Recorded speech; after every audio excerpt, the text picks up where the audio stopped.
দর্শক মণ্ডলী, আমরা যে বিষয়টি দেখেছি সেটি হচ্ছে যে শেখ হাসিনা যে পলিটিক্সটা করে এদেশ থেকে ইঁদুরের মতো করে পালিয়ে গেছে, সেই পলিটিক্স এখন কিন্তু তারেক জিয়া হাতে নিয়েছেন।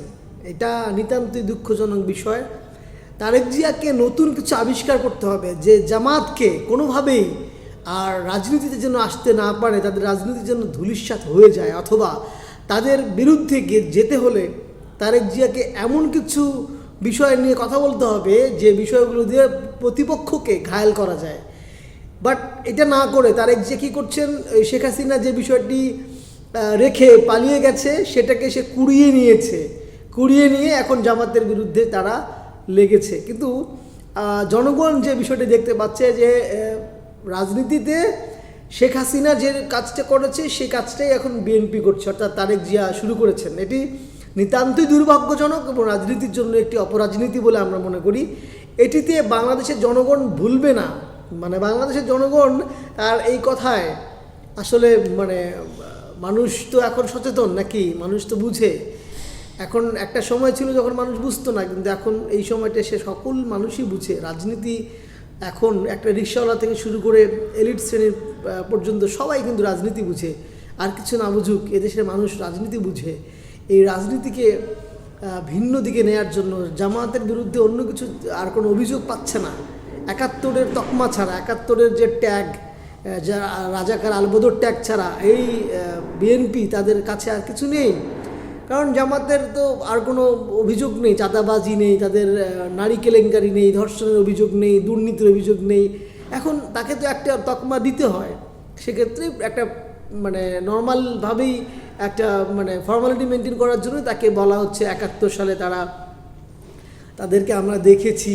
ইভেন এখন বলা হচ্ছে যে আমরা গুপ্ত, ওই বিএনপি বলছে জামাত নাকি এই আন্দোলনের সময় গুপ্ত ছিল গত ১৬ বছর। আরে ভাই, গত ১৬ বছর গুপ্ত কে ছিল না? সবচেয়ে বেশি গুপ্ত তো তারেক জিয়াই ছিল নাকি? বাংলাদেশ ছেড়ে মুচলেখা দিয়ে সে ভারতের কাছে মুচলেখা দিয়ে সে লন্ডনে গিয়ে পরবাসে জীবনযাপন করেছে, সেই তো বড় গুপ্ত নাকি? সে এখন এসে দেশে বলছেন যে জামাত গুপ্ত ছিল। আরে ভাই, জামাত গুপ্ত থাকলে ৮ জন নেতাকে, জামাতের প্রথম সারির ৮ জন নেতাকে ফাঁসি দেওয়া হয়েছে, তারা গুপ্ত থাকলে আজকে একজনের ফাঁসি হতো না। এটা আমরা তো দেখেছি, জনগণ দেখেছে। এখন এটা নিয়ে অপরাজনীতি করছে এই বিএনপি, এটা উচিত না। মীর কাসেম আলী রাহিমাহুল্লাহ তিনি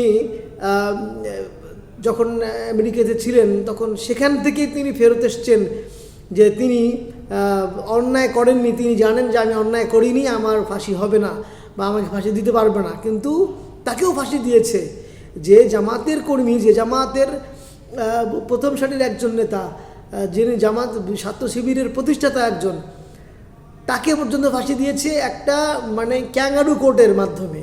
তো এই মানুষগুলো একটা দেশকে এই পর্যন্ত নিয়ে আসছেন। এই মানুষগুলো আজকে থাকলে আজ এই দেশ কত তুলনায় এগিয়ে যেত।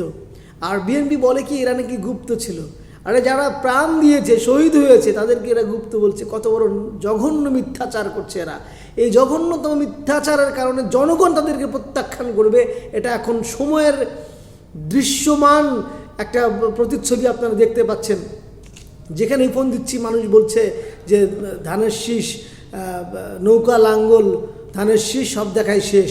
এখন এটা মানুষ বলছে, কেন বলছে? অতিষ্ঠ হয়ে বলছে যে জামায়াতে ইসলামের বিরুদ্ধে কোনো অভিযোগ নেই, একটা মাত্র অভিযোগ ৭১ সালে তারা দেখেছে।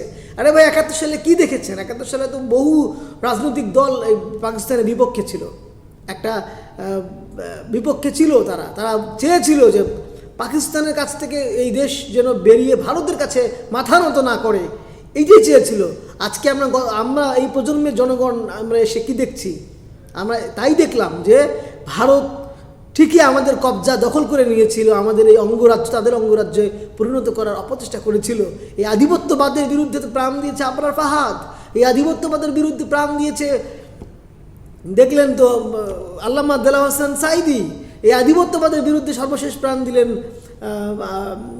শরীফ ওসমান বিন হাদি। কেন বারবার আমাদের প্রাণ দিতে হয়? আমরা দৃশ্যমান দেখলাম যে জামাত এইটারই বিরুদ্ধে ছিল, যে বাঘের নেতৃত্ব থেকে বেরিয়ে তারা সিংহের থাবায় পড়তে চায় না।